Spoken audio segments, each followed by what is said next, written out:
2 November ya.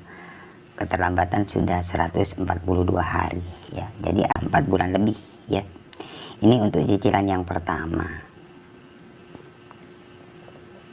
Ya, untuk cicilan yang pertama, dan yang kedua ini sudah lewat 112 hari.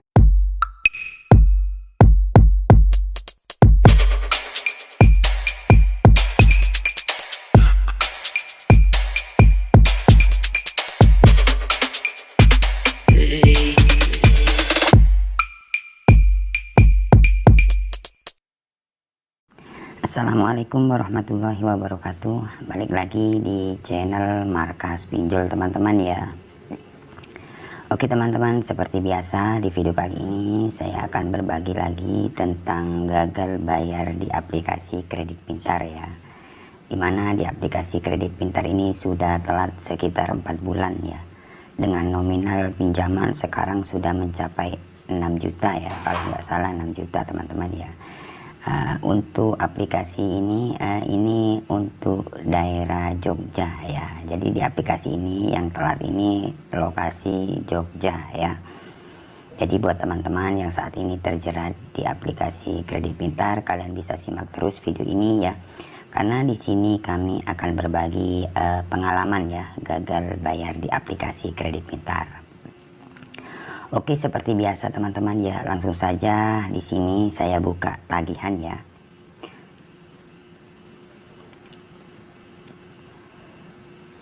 Oke teman-teman, nah di sini sudah saya buka ya untuk tagihan ya. Tagihan 6 juta sekian-sekian teman-teman ya. Jadi teman-teman bisa lihat di atas ini tagihan 6 juta sekian-sekian ya. Oke, kemudian di sini ada bayar ya. Nah, di sini tagihan jatuh tempo teman-teman ya, 2 November ya. Keterlambatan sudah 142 hari ya. Jadi artinya sudah 4 bulan ya. Sudah 4 bulan lebih ya. Ini untuk cicilan yang pertama. Ya, untuk cicilan yang pertama, dan yang kedua ini sudah lewat 112 hari ya. Jadi hampir 4 bulan teman-teman ya. Oke, perlu teman-teman ketahui ya, yang saat ini terjerat lah ya atau gagal bayar di aplikasi kredit pintar ini untuk daerah Jogja ini teman-teman ya. Jadi pastinya teman-teman kan bertanya, abang daerah mana ini gagal bayar ya, apa daerah mana, kan seperti itu. Jadi di sini saya akan jelaskan, ini aplikasi ini daerah Jogja ya. Jadi untuk gagal bayar di aplikasi ini 6 juta ini daerah Jogja ya. Oke, resiko apa bang kalau kita telat bayar atau gagal bayar di aplikasi kredit pintar ya? Yang pertama-tama kita ya seperti biasa teman-teman ya, pastinya kalau kalian telat 1 hari 2 hari itu pastinya kalian akan ditelepon di WA ya, di SMS itu ya, atau di email seperti itu. Nah, jikalau teman-teman telat 1 hari 2 hari bahkan 1 minggu ya, seperti biasa kalian akan di WA, di telepon seperti itu. Itulah resikonya misalkan kalian telat bayar di aplikasi kredit pintar ini.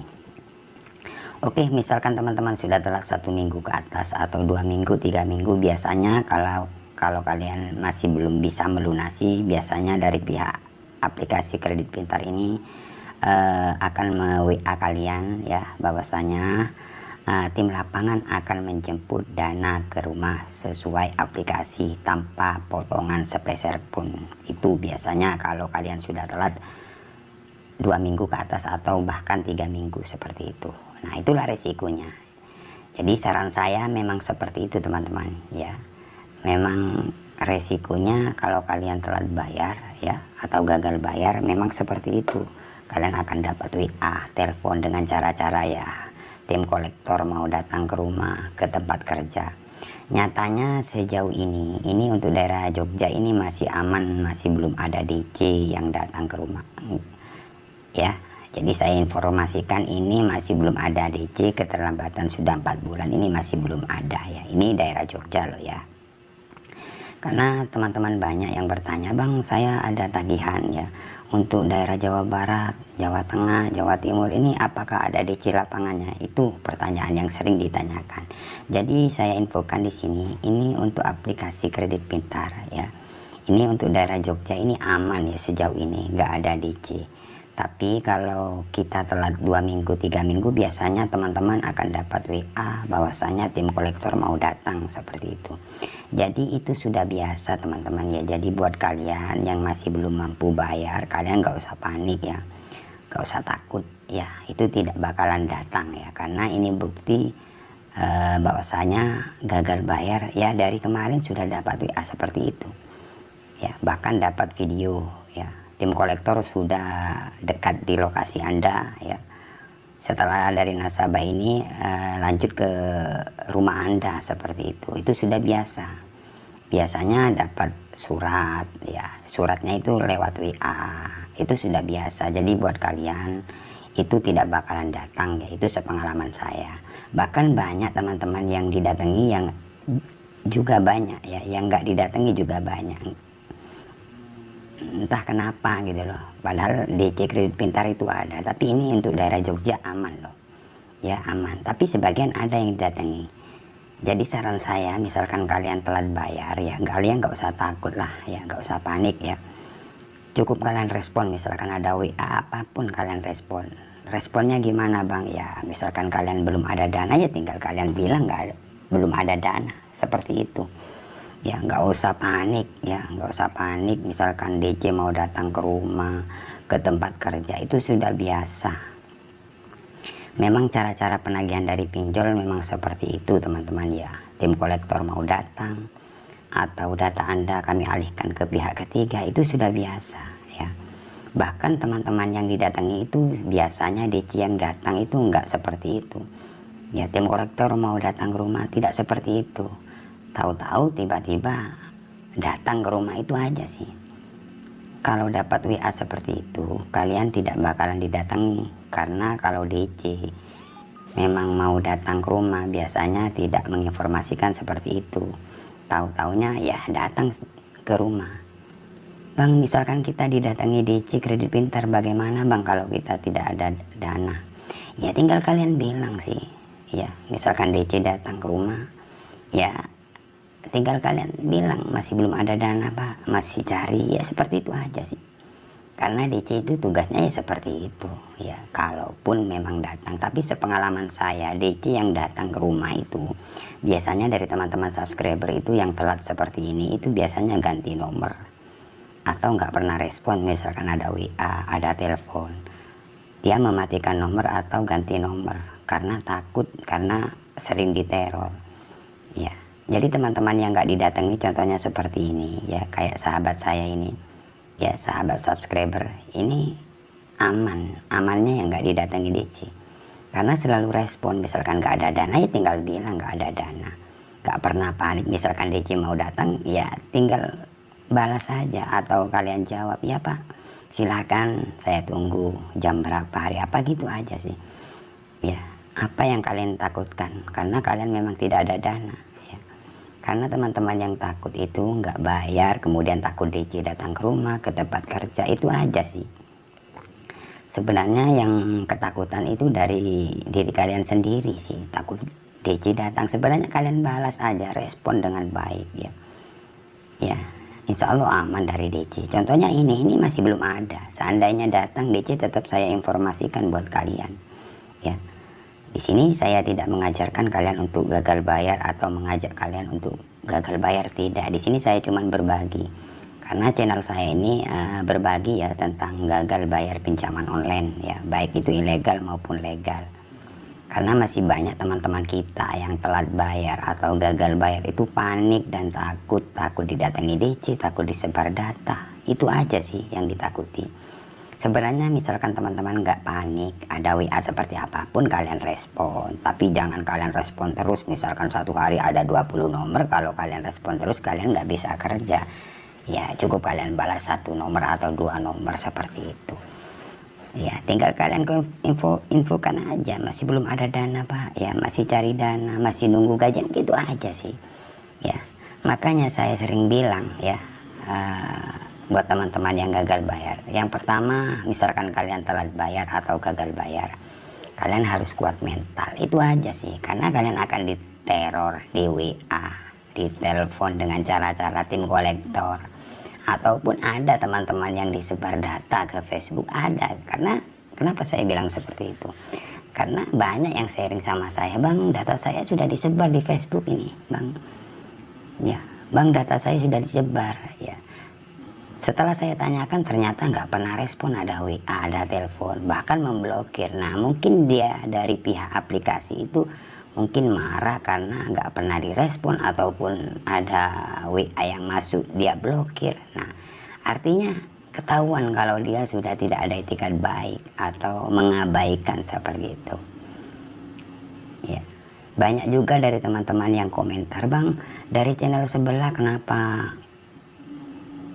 infonya kok gak usah direspon, ya ganti nomor aja."